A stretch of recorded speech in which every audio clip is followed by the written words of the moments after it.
आज है 10/12/1984 की मुरली। अव्यक्त महावाक्य मुरली का सार है, पुराने खाते की समाप्ति की निशानी क्या होगी। क्या है पुराने खाते? अपने जो भी करना है, जो भी करना है जी, द्वापर युग से जो बोझे हैं। पुराने खाते की समाप्ति की निशानी। कमल पुष्प सम बनाने वाले बाप दादा बोले, आज बाप दादा साकार तन का आधार ले साकार दुनिया में साकार रूपधारी बच्चों से मिलने लिए आए हैं।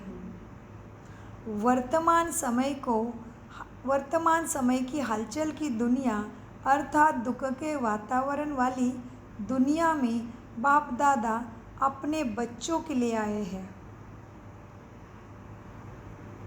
हलचल की दुनिया अर्थात दुख के वातावरण वाली दुनिया में बाप दादा अपने अचल अडोल बच्चों को देख ही रहे हैं।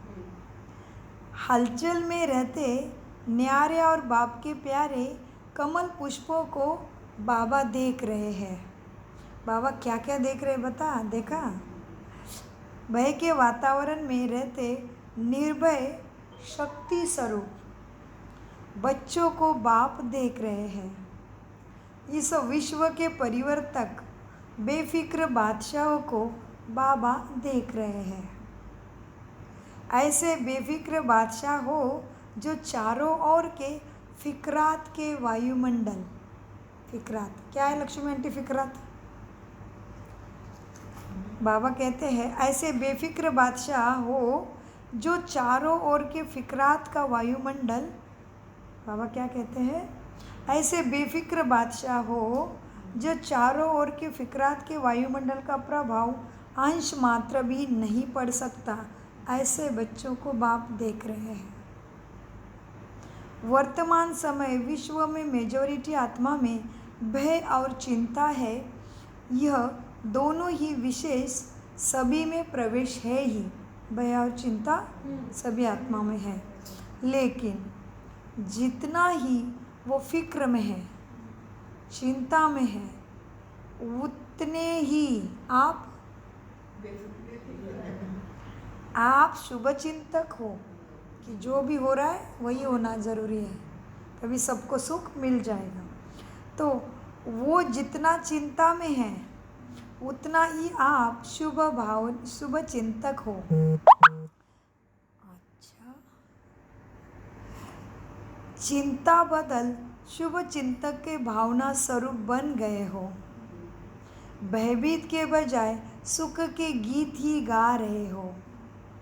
इतना परिवर्तन अनुभव स्वयं में करते हो ना?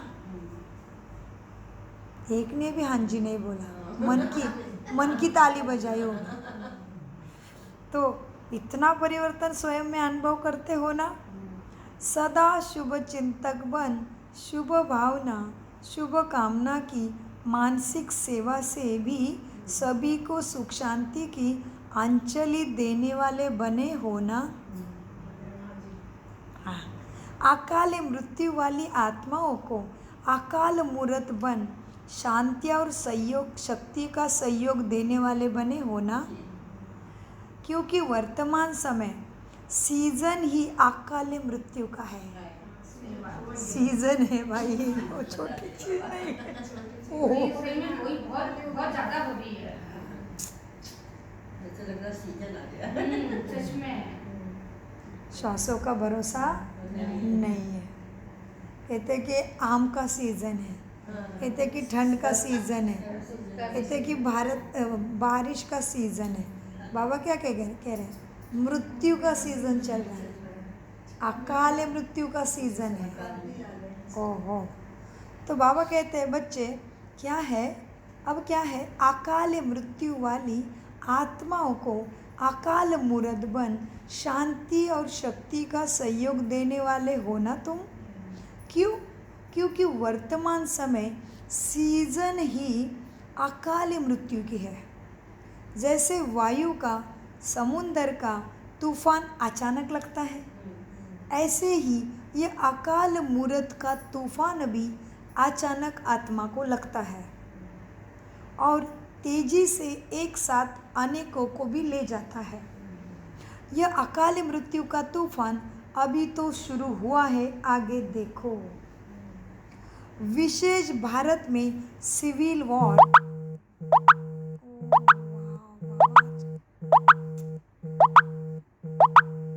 तो बाबा कहते हैं विशेष भारत में सिविल वॉर और प्राकृतिक आपदाएं ये ही हर कल्प परिवर्तन के निमित्त बनते हैं। हर कल्प में परिवर्तन का निमित्त भारत में सिविल वॉर, खून की नदियां बहेगी, तभी मट्टी को खत मिलेगा, हड्डी मांस और खून का।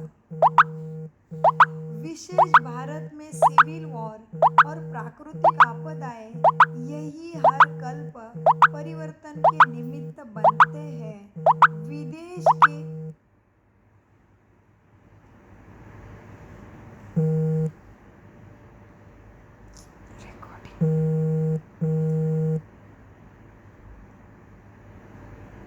बाबा क्या कह रहे थे मीठे बच्चों को? पुराने खाते की समाप्ति की निशानी में विदेश के रूपरेखा अलग प्रकार की है।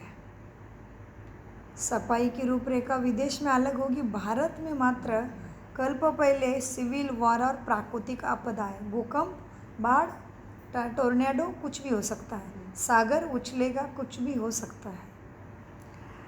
तो विदेश की रूपरेखा अलग प्रकार की है, लेकिन भारत में यही दोनों बातें विशेष निमित्त बनती है अकाल मृत्यु के लिए। अकाल मृत्यु के लिए भारत में सिविल वॉर और प्राकृतिक आपदाएं मृत्यु का कारण बनती है। और दोनों की रिहर्सल तो देख ही रहे हो, बीच बीच में अपना वो दिखा लेते थोड़ा सा चमक, दोनों भी। तो दोनों ही साथ साथ अपना पार्ट बजा रहे हैं, तो ये भी ड्रामा में ठीक ही है, किसी की भी गलती नहीं, पार्ट है सबको ऐसा। बच्चों ने पूछा कि एक ही समय इकट्ठा मृत्यु कैसे और क्यों होती है बाबा, इसका कारण क्या है?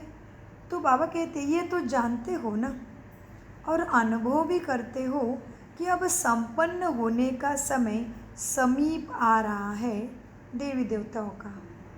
तो सभी आत्माओं का द्वापर युग व कलयुग से किए हुए विकर्म व पापों का खाता जो भी रहा हुआ है वह अभी पूरा ही समाप्त होना है, इसलिए बार बार मृत्यु गर्भाशय में जाके शिक्षा भोगना पड़ेगा, क्योंकि सभी को वापस भी तो घर जाना है। तो द्वापर से किए हुए विकर्म व कर्म दोनों का फल अगर एक जन्म में समाप्त नहीं होता तो दूसरे जन्म में भी चुकतों का हिसाब होने के कारण हिसाब चला आता है। लेकिन अभी क्या करना है फिर? बाबा को प्रश्न पूछा कि क्यों मृत्यु होगा इतनी सारा, तो बाबा कारण बता रहे क्योंकि द्वापर युग व कलयुग से किए हुए विकर्मों व पापों का खाता जो भी रहा हुआ है वह अभी पूरा ही समाप्त होना है ना, क्योंकि सभी को वापस भी घर जाना है, तो जब तक चुकतू नहीं करते वापस नहीं जा सकते। तो द्वापर से किए हुए कर्म व विकर्म दोनों का फल अगर एक जन्म में समाप्त नहीं होता तो दूसरे जन्मों में भी चुकतू का व प्राप्ति का हिसाब चलता आता है।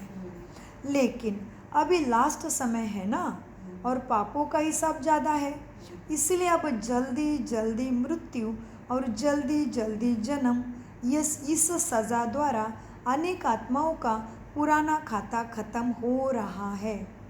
तो वर्तमान समय मृत्यु भी दर्दनाक और जन्म भी मेजोरिटी का बहुत दुख से ही हो रहा है, न सहज मृत्यु न सहज जन्म। तो दर्दनाक मृत्यु और दुखमय जन्म ये जल्दी जल्दी हिसाब किताब चुकतू करने का साधन है। जैसे इस पुरानी दुनिया में चींटियाँ, चींटे, मच्छर आदि को मारने के लिए कैसे साधन अपनाते हो, एक फवारे में कितने मच्छर मार देते हो, वैसे ही उन साधनों द्वारा एक ही साथ चींटियाँ व मच्छर अनेक प्रकार के कीटाणु इकट्ठे ही विनाश हो जाते हैं।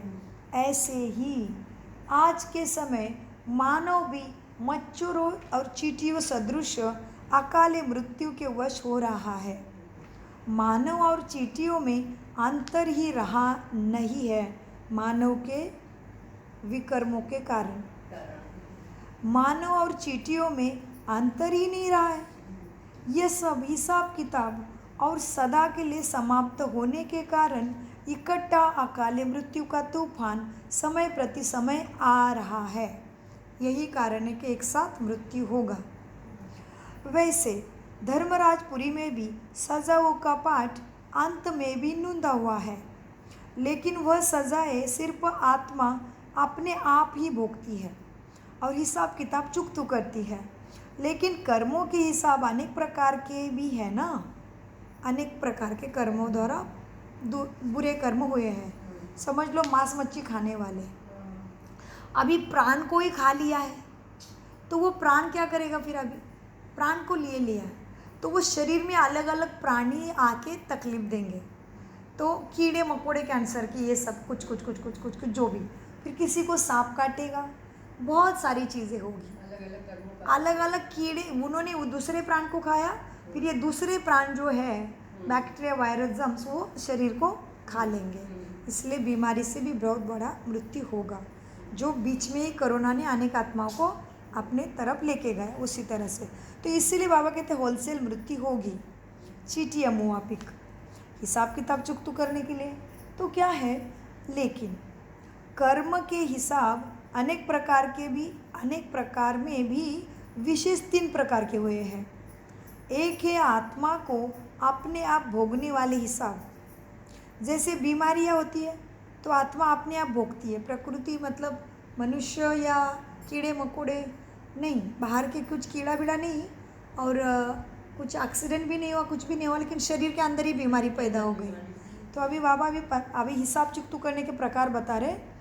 कर्मों के हिसाब अनेक प्रकार में भी विशेष 3 प्रकार के होते हैं। एक है आत्मा को अपने आप भोगने वाला हिसाब। जैसे बीमारियाँ अपने आप ही आत्मा तन के रोग द्वारा हिसाब चुकतू करती है।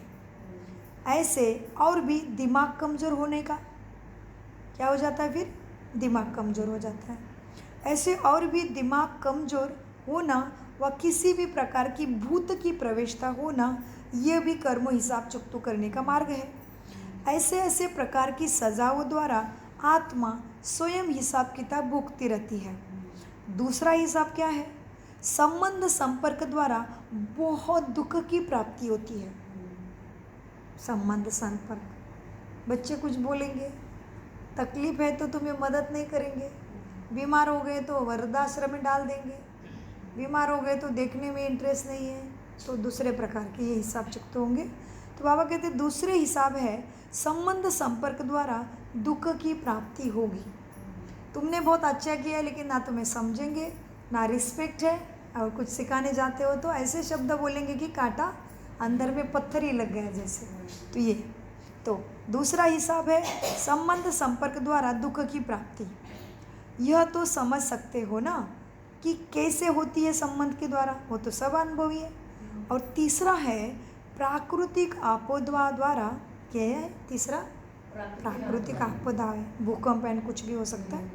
और तीसरा है प्राकृतिक आपदाओं द्वारा हिसाब किताब चुकतू होना। तो 3 प्रकार के आधार से आत्मा हिसाब किताब चुकतू करती है और वही चुकतू हो रहा है। तो धर्मराजपुरी में संबंध और संपर्क द्वारा हिसाब व प्राकृतिक आपदाओं द्वारा हिसाब किताब चुकतू नहीं होगा। वह यहाँ साकार सृष्टि में ही होता है। सारे पुराने खाते सभी के खत्म होने ही है, उसके बिना आत्मा उड़ ही नहीं सकती, मुक्ति नहीं है उसके बिना। हिसाब किताब चुकतू किए बिना आत्मा परम धाम में स्थान ही नहीं है। तो सारे पुराने खाते सभी के खत्म होने ही है, इसीलिए यह हिसाब किताब चुकतू की मशीनरी अभी तीव्र गति से चलती है, इसलिए होलसेल मृत्यु होती है। कौन सी मशीनरी चल रही तीव्र गति से? हिसाब किताब चुकतू। इसीलिए ये हिसाब किताब चुकतू की मशीनरी अब तीव्र गति से चलनी है। विश्व में ये सब होना ही है, समझा? यह है कर्मों के गति का हिसाब किताब। अब आपने आपको चेक करो। अभी आ गए बाबा हमारे ऊपर पूरा इतिहास, सृष्टि की हिस्ट्री ज्योग्राफी समझ के फिर स्वयं के ऊपर। अभी क्या है? अच्छा, अब अपने आप को चेक करो कि मुझ ब्राह्मण आत्मा का तीव्र गति के तीव्र पुरुषार्थ द्वारा सब पुरानी हिसाब किताब चुकते हुए है। मेरा इतना घंटा योग है जो मुझे आत्मा को माफी मिले। अपने आप चेक करो। कम से कम 4 घंटा तो योग होना चाहिए बैठ के।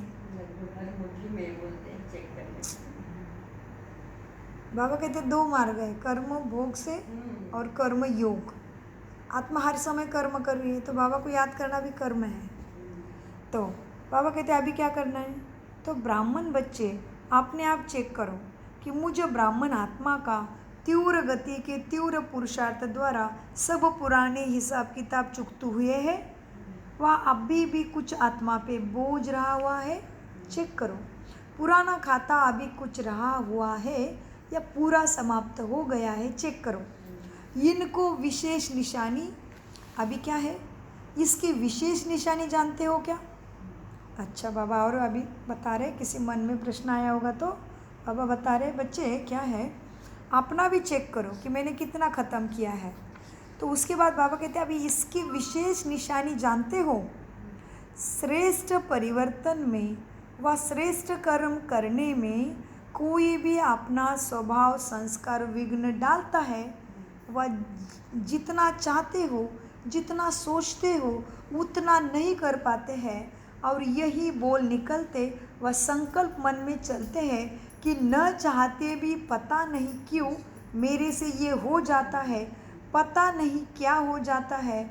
वह स्वयं ही चाहना श्रेष्ठ होते, हिम्मत उल्लास होते भी परवश अनुभव करते हैं। कहते ऐसा करना नहीं था, सोचा नहीं था लेकिन हो गया। तो ये निशानी है, अभी तुमने खुद को ठीक से हिसाब चुकतू नहीं किया है। ये हमारी महत्वपूर्ण बात आ गई हमारे लिए। तो फिर से रिवाइज करते हैं। तो अब आपको चेक करो कि मुझे ब्राह्मण आत्मा का तीव्र गति के तीव्र पुरुषार्थ द्वारा सब पुरानी हिसाब किताब चुकते हुए है। वह अभी भी कुछ बोझ रहा हुआ है। पुराना खाता अभी कुछ रहा हुआ है, वह समाप्त हो गया है, चेक करो। हाँ, इसकी विशेष निशानी जानते हो क्या? पुराने खाते की क्या होगा? तो इसकी विशेष निशानी जानते हो? श्रेष्ठ परिवर्तन में व श्रेष्ठ कर्म करने में कोई भी अपना पुराना स्वभाव संस्कार विघ्न डालता है। वह जितना चाहते हैं, जितना सोचते हैं उतना नहीं कर पाते हैं और यही बोल निकलते व संकल्प मन में चलते हैं कि ना चाहता भी पता नहीं क्यों ये हो जाता है, पता नहीं मुझे क्या हो जाता है। वह स्वयं की चाहना श्रेष्ठ होते, हिम्मत उल्लास होते भी विकारों में प्रवेश का अनुभव करते हैं। कहते हैं ऐसा करना तो नहीं था, सोचना तो नहीं था, लेकिन पता नहीं सोच के बैठ जाता हूँ, करके बैठ जाता हूँ। तो पुराने संस्कार प्रवेश कर रहे हैं, मतलब अभी खाता उतरा नहीं है। तो सोचा नहीं था लेकिन हो गया। इसको कहा जाता है स्वयं के पुराने स्वभाव संस्कार के अभी भी परवश है। वह किसी संग दोष के परवश व किसी वायुमंडल वाइब्रेशन के परवश है।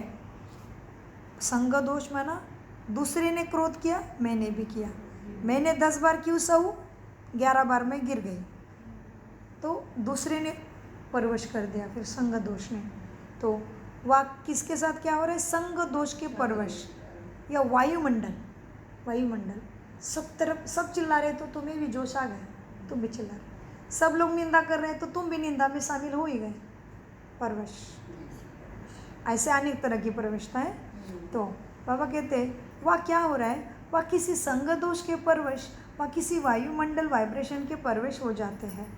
ये तीनों प्रकार की परवश स्थितियाँ होती है तो न चाहते हुए होना, सोचते हुए न होना है, व परवश बन सफलता को प्राप्त नहीं करना है, नहीं कर पाते हैं। फिर ये 3 प्रकार के परवश स्थितियाँ होती है तो न चाहते हुए होना, न चाहते हुए होना, सोचते हुए न होना, व परवश बन सफलता को प्राप्त न करना, यह निशानी है पिछले पुराने खाते के बोझ आत्मा में है। इन निशानियों द्वारा अपने आप को फिर से चेक करो। किसी भी प्रकार का बोझ उड़ती कला के अनुभव से तुम्हें नीचे तो नहीं ले आता। अपने आप को चेक करो। क्या चेक करो? कि इन निशानियों द्वारा, जो बाबा ने ऊपर निशानी दी, उस निशानी द्वारा अपने आप को चेक करो कि किसी भी प्रकार का बोझ मेरी उड़ती कला के अनुभव से नीचे तो नहीं ले आता। हिसाब चुकतू अर्थात हर प्राप्ति के अनुभूति में उड़ती कला, भगवान मिला, उसकी शक्तियाँ मिली, गुण मिला, समय मिला, सुविधा मिली, सारा कुछ उसने उपलब्ध कर दिया सीखने के लिए। अभी सीखने नहीं आ रहा है, आगे बढ़ने के लिए बार बार इशारे दे रहा है, बार बार निमित्त आत्माओं को मददगार बना रहा है, बार बार मैसेज आएंगे, बार बार तुम्हें युक्तियाँ दी जाएगी, कुछ ना कुछ युक्तियाँ निकालेंगे। चलो 21 दिन करते, चलो ओम मंडली करते, चलो आधा घंटे आते, चलो संडे सभी पॉइंट लिख के आओ। कुछ ना कुछ बाबा दे रहे हैं, ये हम नहीं कर रहे, वो करा रहा है हम सबके लिए। तो फिर बाबा कहते हैं ऐसे सारी मदद मिलती है, फिर भी पीछे ही अनुभव करते हैं। तो बाबा ने कहा अब क्या है? अब क्या हुआ? सोचते हुए फिर भी परवश होने के कारण सफलता नहीं होती है। ये निशानी है पिछले खाते का बोझ आत्मा पे है। इन निशानी द्वारा अपने आप को फिर से चेक करो। किसी भी प्रकार का बोझ होगा तो उड़ती कला के अनुभव नहीं होगा। हिसाब चुकतू अर्थात हर प्राप्ति के अनुभव में उड़ती कला। कब कब प्राप्ति है ऐसे नहीं, हमेशा हमेशा बाबा की शक्तियाँ, गुण, समय, संकल्प बाबा के साथ खुशी देगा। गिरोगे नहीं। सामने वाला जो भी तांडव करे, तुम अपनी शांति को छोड़ोगे नहीं। शांति स्वधर्म में स्थित है तो मुख को ताला है, अंदर भी ताला, बाहर भी ताला। कभी कभी मजबूरी से बाहर से ताला तो सब लगाते, लेकिन अंदर में मन में चलता है, फिर उससे भी जमाई हो जाता है ज़्यादा। तो इस तरह से तो बाबा कहते हैं बच्चे देखो क्या है, हिसाब चुकतू अर्थात हर प्राप्ति के अनुभव में उड़ती कला।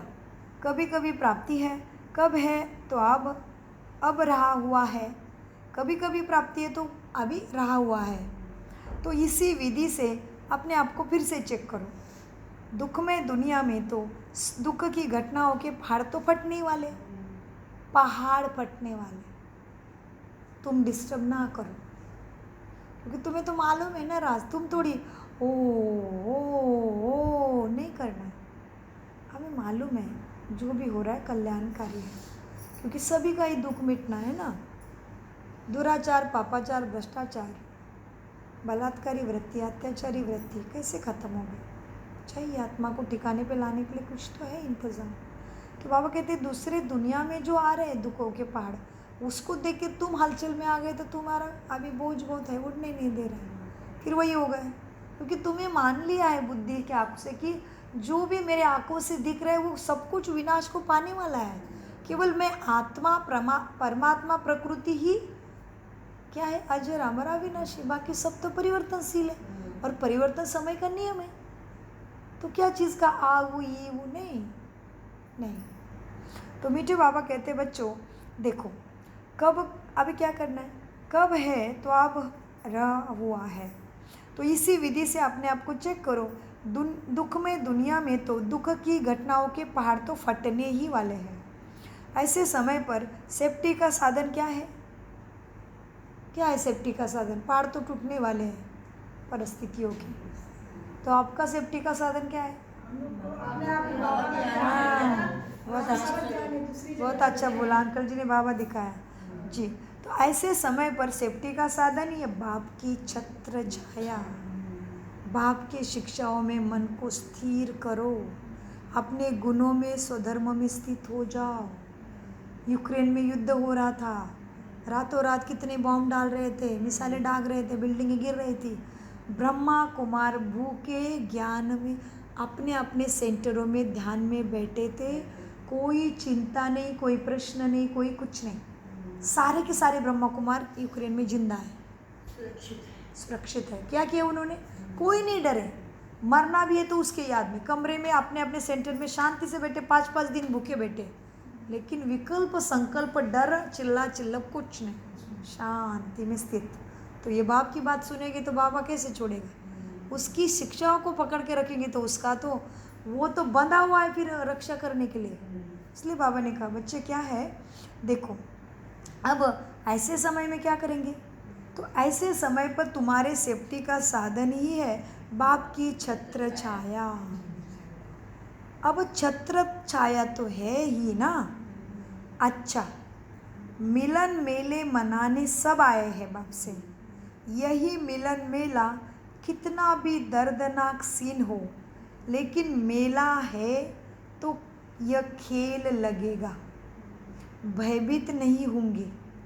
मिलन के गीत गाते रहेंगे, खुशी में नाचेंगे, औरों को भी साहस का सहयोग देंगे। स्थूल नाचना नहीं, ये खुशी का नाचना है कि पापाचार दुराचार मिटने के लिए ये हो रहा है। मेला सदा मनाते रहते हो ना, रहते ही मिलन मेले में रहते हो, बाबा के साथ रहते हो तो मेला तो हमेशा चल रहा है तुम्हारा। फिर भी मधुबन के मेले में आए हो। बाप दादा भी ऐसे मेला मनाने वाले बच्चों को देख बहुत हर्षित होते हैं। मधुबन के श्रृंगार मधुबन में पहुंच गए। हर एक बच्चा बाबा के मधुबन का श्रृंगार है। अच्छा, ऐसे सदा स्वयं के सर्व हिसाब किताब चुकतू कर औरों के भी हिसाब किताब चुकतू करने की शक्ति स्वरूप आत्माओं को सदा दुख दर्दनाक वायुमंडल में रहते हुए न्यारे और बाप के प्यारे रहने वाले रूहानी कमल पुष्प सर्व आत्माओं प्रति शुभ चिंतक रहने वाले श्रेष्ठ आत्माओं को बाप दादा का याद प्यार, गुड मॉर्निंग, नमस्ते प्यारे बाबा, नमस्ते। हम सदा स्वयं के सर्व हिसाब किताब चुकतू कर औरों के हिसाब किताब चुकतू करने की शक्ति स्वरूप आत्माओं का सदा दुख दर्दनाक वायुमंडल में भी रहते हुए न्यारे और बाप के प्यारे रहने वाले रूहानी कमल पुष्प आत्माओं का सर्व आत्माओं के प्रति शुभचिंतक रहने वाले हम श्रेष्ठ आत्माओं का बाप दादा को याद प्यार, गुड मॉर्निंग, नमस्ते प्यारे बाबा, नमस्ते।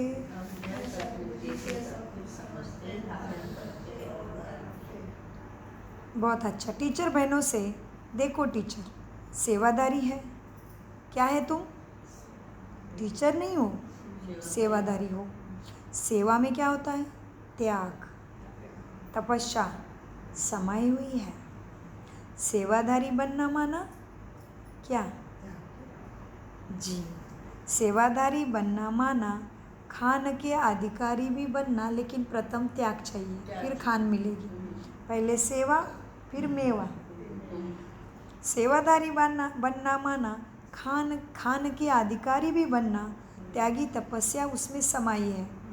सेवा ऐसी चीज़ है जिससे हर सेकंड में भरपूर ही भरपूर मिलता है। इतने भरपूर हो जाते जो आधा कल्प खाते ही रहते हैं, मेहनत की ज़रूरत ही नहीं पड़ती। ऐसे सेवादारी, वह भी रूहानी सेवादारी, रूह की स्थिति में स्थित हो, रूह की सेवा करने वाले, इसको कहते हैं रूहानी सेवादारी। ऐसे रूहानी सेवादारी को बाप दादा सदा रूहानी गुलाब का टाइटल देते हैं। क्या टाइटल मिला मुझे बच्चों? रूहानी गुलाब, माना आत्मिक गुणों के और शक्तियों की खुशबू आत्मा के कृति वृत्ति दृष्टि स्थिति स्मृति से आ रही है। रूहानी गुलाब हाँ, तो बाबा कहते हैं देखो बच्चों, रूहानी सेवादारी रूहों की स्थिति में स्थित हो, रूहों की सेवा करने वाले, इसको कहते हैं रूहानी सेवादारी। ऐसे रूहानी सेवादारियों को बाप दादा सदा रूहानी गुलाब का टाइटल देते हैं। तो सभी रूहानी गुलाब हो ना, कि कभी कभी मुरझाने वाले हो? नहीं, कभी कभी नहीं मुरझाते हो पुराने संस्कारों के? नहीं, बाबा को कहा बच्चों ने। तो सभी रूहानी गुलाब हो ना, जो कभी भी मुरझाने वाले नहीं, सदा अपनी रूहानियत की खुशबू से सभी को रिफ्रेश करने वाले हो ना। सेवाधारी बनना भी बहुत श्रेष्ठ भाग्य की निशानी है। सेवाधारी अर्थात बाप समान। बाप क्या कर रहा है? तुम्हारी सेवा पे आया है ना। सेवाधारी अर्थात बाप समान। जैसे बाप सेवाधारी है, वैसे आप भी निमित्त सेवाधारी हो। बाप बेहद का शिक्षक है, तो आप भी तो निमित्त शिक्षक हो। तो बाप समान बनने का भाग्य प्राप्त है ना। तो सदा इसी श्रेष्ठ भाग्य द्वारा औरों को भी अविनाशी भाग्य का वरदान दिलाते रहो। सारे विश्व में ऐसे श्रेष्ठ भाग्य आप बहुत थोड़ी आत्माओं को मिलता है। इस विशेष भाग्य की स्मृति ऐसे विशेष भाग्य को सदा स्मृति में रखते समर्थ बनाते रहो। उड़ते रहो, सदा स्वयं को आगे बढ़ाते रहो और दूसरे को बढ़ाने में पंख देते रहो। सदा सो को आगे बढ़ाते और औरों को भी आगे बढ़ाओ। अच्छा, ओम शांति शांति शांति। मीठे प्यारे बाप दादा का अनगिनत पदम गुना शुक्रिया शुक्रिया। कम बोलो, मीठा बोलो, सोच समझ कर बोलो। शुक्रिया बाबा। वाह बाबा जैसा मेरा बाबा, मीठा बाबा, प्यारा बाबा। ओम शांति।